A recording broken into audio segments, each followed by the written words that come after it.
Assalamualaikum warahmatullahi wabarakatuh. Salam sejahtera untuk kita semua, baik saya maupun Anda yang sedang menonton video ini.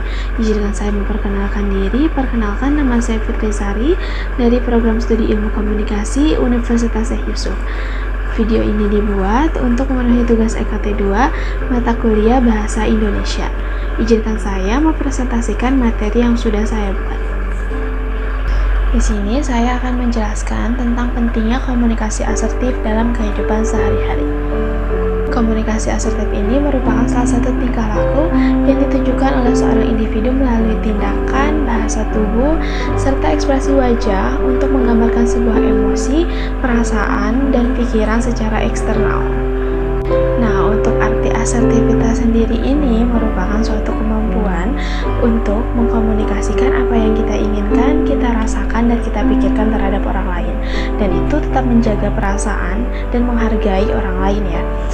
Nah, jadi maka dari itu untuk menjadi seorang yang punya sikap asertivitas itu bisa dibilang tidak mudah teman-teman, karena kita selalu dituntut untuk jujur terhadap diri sendiri, untuk selalu menghargai pendapat orang lain, dan bisa dibilang kita tidak boleh egois untuk pendapat kita sendiri.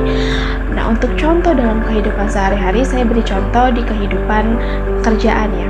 Jadi misalnya si A atau si karyawan sedang mendapatkan tugas pekerjaan yang sangat numpuk, tiba-tiba datanglah si senior untuk meminta si karyawan mengerjakan tugasnya. Nah, si karyawan ini berhak loh menolak karena menurutnya ini bukan tugas dia, dan bisa menolak dengan sopan. Nah, komunikasi asertivitas sendiri ini juga berada di titik tengah antara komunikasi pasif dan komunikasi agresif. Untuk arti komunikasi pasif sendiri ini lebih ke cenderung selalu mengiyakan dan selalu diam apa yang orang lain katakan gitu. Ini tuh akibatnya selalu memendam perasaannya sendiri dan gak berani buat ngomong ke orang lain. Nah, terkadang orang yang bersikap agresif ini cara penyampaiannya rada kurang baik karena selalu membentak dan selalu berbicara kasar. Nah, kenapa sih asertivitas ini berada di titik tengah antara pasif dan agresif?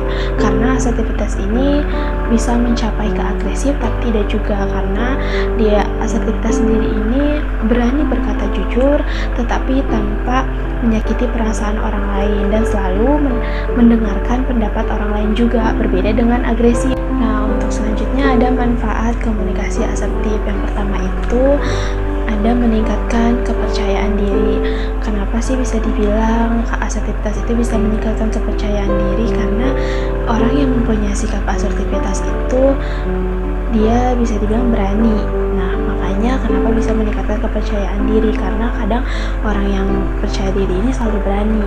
Dan yang kedua ini ada mudah berteman dengan siapapun. Nah, orang yang bersikap asertivitas ini selalu mendengarkan dan menghargai perasaan orang lain. Makanya kenapa orang yang punya sikap asertif ini selalu mudah untuk berteman dengan orang lain, karena dia bisa menjaga perasaan orang lain dan tidak mudah ada konflik gitu. Nah, dalam komunikasi asertif juga ada beberapa teknik yang harus diperhatikan. Yang pertama itu ada mendengar, yaitu bagaimana kita selalu mendengarkan pendapat orang lain. Kedua, ada menyatakan harapan dengan jelas. Nah, jika kita berada dalam suatu perusahaan atau suatu organisasi dan di perusahaan itu sedang mengadakan musyawarah dan ada salah satu anggotanya yang tidak setuju dengan keputusan atasannya, nah anggota ini bisa menyatakan harapannya apa yang diinginkan gitu dengan jelas dan juga tepat. Nah, yang ketiga itu ada kompromi dan negosiasi, di mana dalam sebuah perusahaan kompromi itu sangat diperlukan untuk menciptakan suatu tim yang sukses. Yang selanjutnya ada bersikap gigih dan sabar. Orang-orang yang mempunyai sikap asertif ini biasanya dia tuh lebih giat untuk mengerjakan sesuatu dan tidak tergesa-gesa. Dalam artian dia selalu sabar dalam mengerjakan sesuatu. Yang terakhir adalah memberikan kritik yang efektif dan membangun, di mana orang-orang yang mempunyai sikap asertif ini biasanya selalu memberikan kritik dengan berbicara sopan dan tanpa menyakiti perasaan orang lain. Nah, selanjutnya adalah rumusan masalah. Masalah apa aja yang ada di sini? Yang pertama itu bagaimana komunikasi asertif ini berpengaruh secara signifikan dalam pengelolaan konflik, dan yang kedua, faktor-faktor apa saja sih yang mempengaruhi komunikasi asertif, dan yang ketiga, bagaimana kecenderungan perilaku asertif bagi individu yang berada dalam suatu organisasi. Dan selanjutnya ada tujuan penelitian. Yang pertama itu untuk memberikan pemahaman kepada setiap individu bahwa sikap asertif ini dapat berpengaruh secara signifikan dalam pengelolaan konflik. Lalu yang kedua itu untuk mengetahui faktor-faktor apa saja yang ada dalam komunikasi asertif. Dan yang ketiga untuk memahami kecenderungan bagi perilaku asertif dalam berorganisasi. Manfaat penelitian di sini diharapkan mampu mempertahankan sikap positif dalam komunikasi dua arah dengan baik, tanpa menyakiti pihak manapun, dan selalu tegas dalam berbicara, dan selalu menghargai orang lain. Sekian presentasi saya tentang pentingnya komunikasi asertif dalam kehidupan sehari-hari.